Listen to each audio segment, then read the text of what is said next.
A Florida school suspends a boy over his mother's spicy OnlyFans account. A Florida bill would ban dogs from sticking their heads out of car windows. A Florida man used a stolen rental car for DoorDash deliveries. A Florida woman pulls a gun in a McDonald's drive-thru over a free cookie. And a Florida man assaults his brother over a key lime pie slice. These are the weird stories for Friday on Weird AF News, and they are all from the state of Florida, because on Weird AF News, we do Florida Fridays. All the weird news from this week from the state of Florida, our favorite state. Let's get to it. A school suspended a boy after finding his Florida mother's OnlyFans account. Another OnlyFans scandal. We have a Florida mother named Victoria Treese who has been banned from volunteering at the school over her OnlyFans account. Turns out it's a little scandalous. It's so scandalous and spicy. I wonder what she's done on the account. I don't have an OnlyFans account. I have no idea what she's doing over there, but apparently it's too much for a Florida school district. So 31-year-old Victoria Snooks Treese announced that she is going to be taking some action against the Orange County Public Schools after she was no longer allowed to volunteer at the school because of her OnlyFans account. In addition, her son was suspended.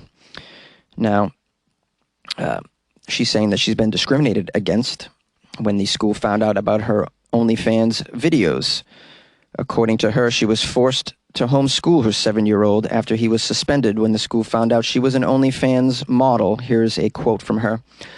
My son was suspended from school, and in trying to communicate with the principal, she refused to talk to me or give me a reason as to why he was being treated so poorly simply because I did the OnlyFans. Now, since Victoria's OnlyFans story has been making some waves on social media, another OnlyFans creator who's very popular on the platform, named Sarah Blake Cheek. She's a, quote, OnlyFans star, apparently. She came to the defense of this Florida mother and the unjust treatment for mothers who make content on OnlyFans for a living. Here's a quote from Cheek. When Victoria's story hit, I messaged her because she had found an attorney willing to take on an OnlyFans case. I had a similar situation with being banned from my child's football organizations because I did OnlyFans in the past. They erased me from my child's lives and humiliated me for what I did in private by exposing this secret, letting everyone know I was on OnlyFans. Cheek went on to say that she hopes Treese ends up getting justice for all the moms who do OnlyFans. But only time will tell if things go her way legally. In recent months, there has been a handful of controversial stories involving OnlyFans creators in schools. Most notably, a pair of former teachers were banned from the platform after they filmed content inside schools, which is a violation of OnlyFans' acceptable use policy. Well, I certainly think the school has overstepped its boundaries here by suspending the boy. I mean, what does the boy have to do with it? You know, why should a child have to suffer a quality Florida public school education because his mother is making a living on OnlyFans? I don't think that's fair at all. I mean, especially when you consider all the things that this model could be doing in Florida to make money. She's doing it on OnlyFans. It could be much, much worse. There's nothing wrong with this at all. We're talking about some Florida school that is pretending to be virtuous. We know what these Florida schools are all about. They are far from virtuous in my experience. And I can say that as a professional Florida content person because I'm doing Florida news every week. It's been going on for years now. So I know the deal down there. But maybe you guys disagree with the school's reaction to this. How do you feel about this? An OnlyFans mother. Should the child be punished? I don't think so. Should she be punished? Call the show 646-450-2012. A new Florida bill will ban dogs from sticking their heads out of car windows. A Florida Democrat has proposed a new bill that will ban dogs from sticking their heads out of a car window when it's moving. The suggested bill proposed in Florida is called SB 932. It's a sweeping animal welfare bill sponsored by Democratic Senator Lauren Book that would also criminalize declawing cats. It will also prohibit the transportation of dogs in the bays of pickup trucks and require them to be restrained in a dog crate. The bill reads like this. A person may not allow a dog to extend its head or any other body part outside a motor vehicle window while the person is operating the motor vehicle on a public roadway. It was filed in the state Senate at the end of last week and would still need to pass through both chambers of the Florida legislature and then be vetoed by Governor Ronnie D.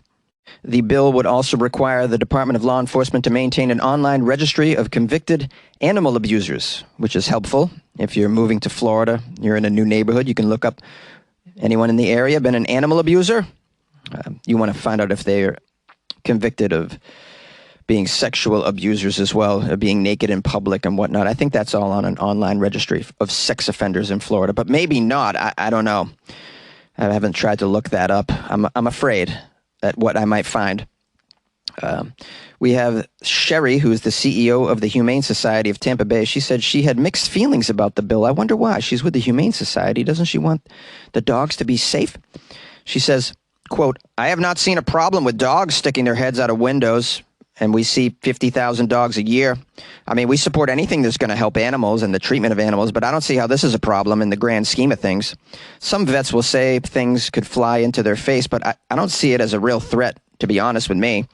You know, it does concern me, though. I'm worried about people in Florida having their dogs in the back of pickup trucks as they could see a cat or something and jump out. There are harnesses that people could use. This new bill also includes provisions to make it illegal to have a dog transported on the running board, fender, hood, or roof of a motor vehicle. on the fender, in the hood. I got to admit, I've never seen anyone try and transport their pet on the hood of their car or the roof. It says dogs can also not be transported in a car that's being towed. Doesn't indicate whether or not dogs are still allowed to stick their gun out the window. I'd imagine in Florida that's still okay. Another aspect of the bill are rules on pet rabbits. The bill would ban the sale of rabbits on streets and in parking lots, as well as in the Easter months. A lot of people selling rabbits in parking lots in Florida during April. Is that a thing? And I was unaware. You'd think I would have came across the story of illegal rabbit sales on streets, but no, first I've heard of it. Well, as far as the dogs sticking their head out the window goes, I mean, if the bill passes, all I have to say is, I mean, good luck getting these dogs to pay a fine. I mean, what are you going to do? Oh, that'll be 50 Scooby snacks, buddy. I don't care if Monday's blue, Tuesday's gray, and Wednesday too. Thursday, I don't care about you. It's Friday. I'm in Florida. A Florida man used a stolen rental car for DoorDash deliveries. Sounds very entrepreneurial. There's a guy in Florida like, I want to do DoorDash. I want to make some money like my friend Jimmy.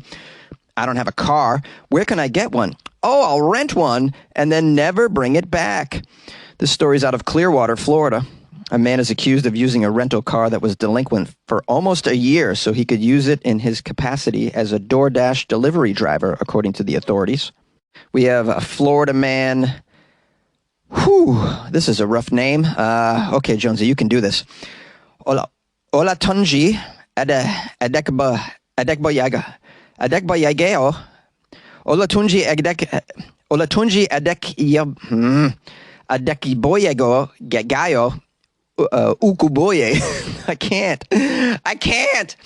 Olatunji Adekboyego Ukuboye. I think I nailed it on that last one. No, I did not. This guy, I'm going to call him O-Dog. O-Dog of Clearwater, Florida. He's the Florida man. Star of the story. He was arrested and charged with grand theft, according to the Pinellas County Sheriff's Office. An officer of the Clearwater Police Department stopped Okubuye Adegboyegwa. Oh, I really want to get this one. Adegboyegao Okabuye. Olatunji Adegboyegao Okabuye was stopped while driving a 2019 Nissan Sentra sedan. It wasn't even a brand new car. How sad.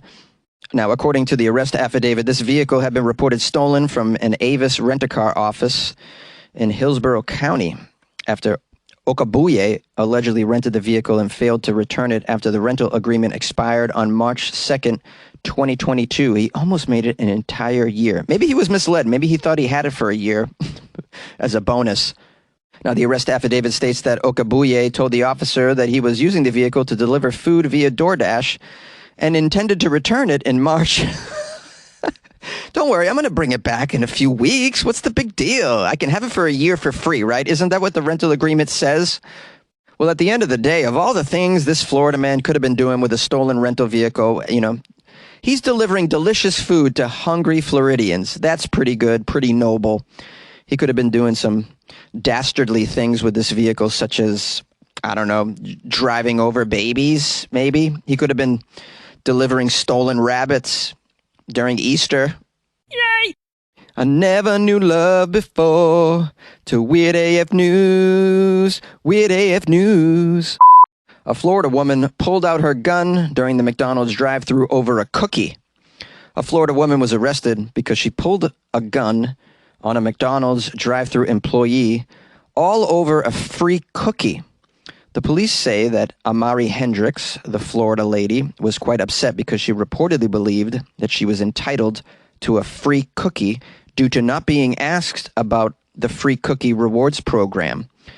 I had no idea there was a free cookie program going on at McDonald's.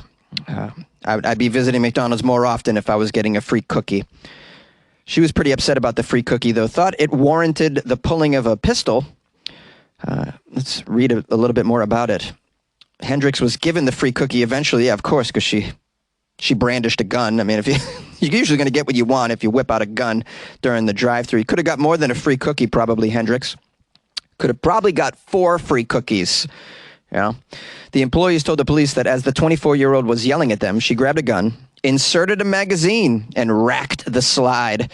Another employee said he saw Hendricks pointing the gun toward the drive-thru window. This is a true cookie monster through and through. Now, I don't believe she got what she wanted using the gun via drive-thru because she pulled over and Florida woman Hendricks, in frustration, walked out of her car inside the fast food restaurant and attacked a man, scratching him on the face and the neck.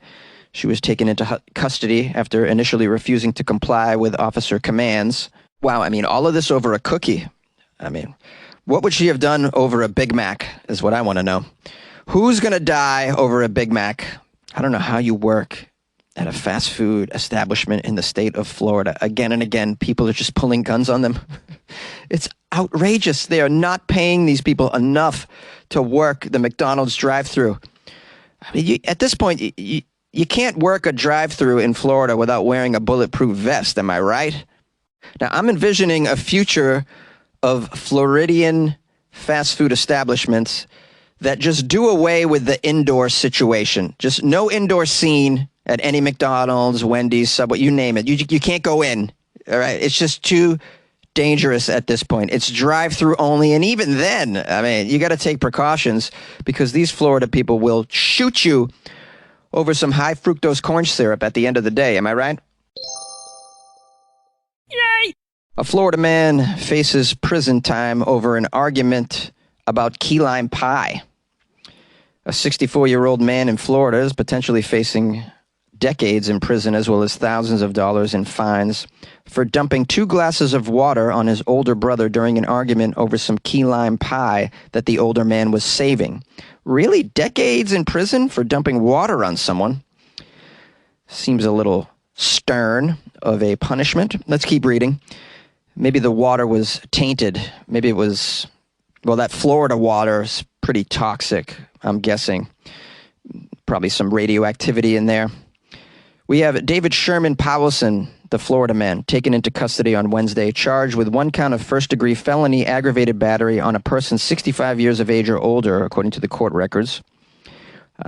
He faces up to 30 years in state prison and a maximum fine of $10,000. Why this is so strange. According to a probable cause affidavit, deputies with Lee County Sheriff's Office got a call at a resident located in the county's West District. The call was regarding a physical domestic dispute between Powelson and his brother, whose name has been redacted from the affidavit. The deputy arrived at the residence at 8:45 p.m. and made contact with Powelson's older brother, referred to in the document as just the victim. The victim claims that he was sitting in his reclining chair in the living room of the house when he saw that his brother had eaten a piece of key lime pie that he was saving. The victim became upset. An argument ensued. While visiting in the chair, David Powelson emptied 2 large glasses of water onto the victim. The victim feared this aggressive behavior would lead to him being physically harmed or possibly killed. I suppose it could lead to that. I don't think the water itself is going to kill you, although I don't know, maybe this was attempted waterboarding, perhaps. According to the document, Floridaman Powelson told the police that his brother had left a piece of key lime pie in the fridge for several days without eating the dessert, so he ate it himself. All right. Well, I mean, you did leave it there for several days, man. How long do you think a key lime pie is going to last? All right. You got to get to it, man. And what a big tease to leave a key lime pie slice in the fridge. Oh, I love key lime pie. If I saw it there for several days, well, I wouldn't steal it from my roommate/brother, but we would have a conversation about it. Hey, man, this key lime pie has been sitting there. What are your intentions with this? What's your plan with this?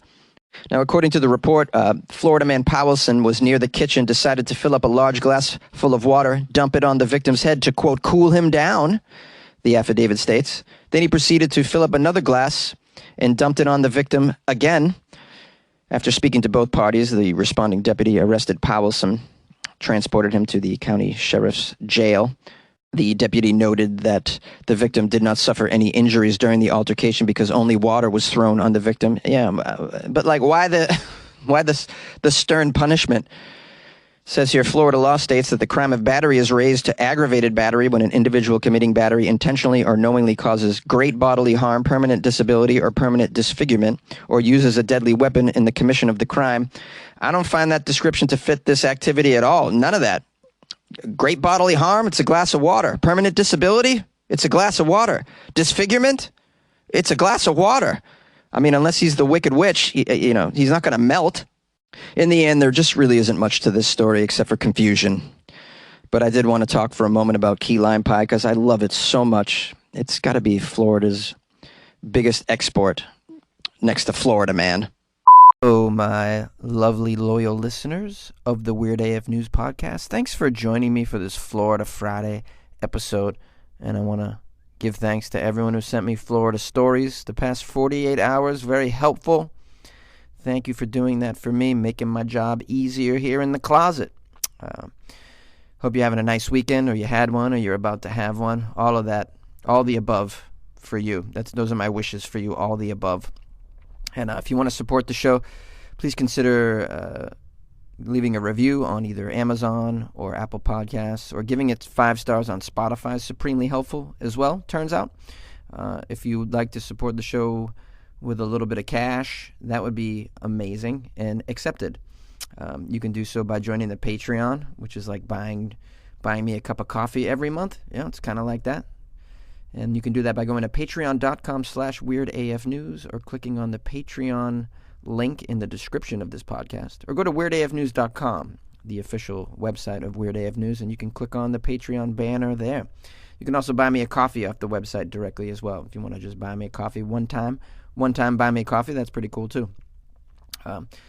If you'd like to call the show, I'm rambling here, please forgive me. If you'd like to call the show, it's 646-450-2012, and my email is funnyjones@gmail.com. Performing all weekend in the Bay. If you happen to be in the area, I'm going to be at Oakland Comedy Company. And you can find out more information on my Instagram, @funnyjones, @funnyjones. That's what's up. So give me a follow. Slide into my DMs and say hello and introduce yourself. I love to hear from listeners. Yeah, I'm pretty cool. I'll write you back, man. I like to hear from people. I like to have a conversation, ask you where you're from, that kind of stuff. So any of you who have contacted me know. I'm like, hey, where are you from? What do you do? I'm a very curious person. So anyways, I've gone too long on this. I'm keeping you from your weekend. So get on with it. Have a good time.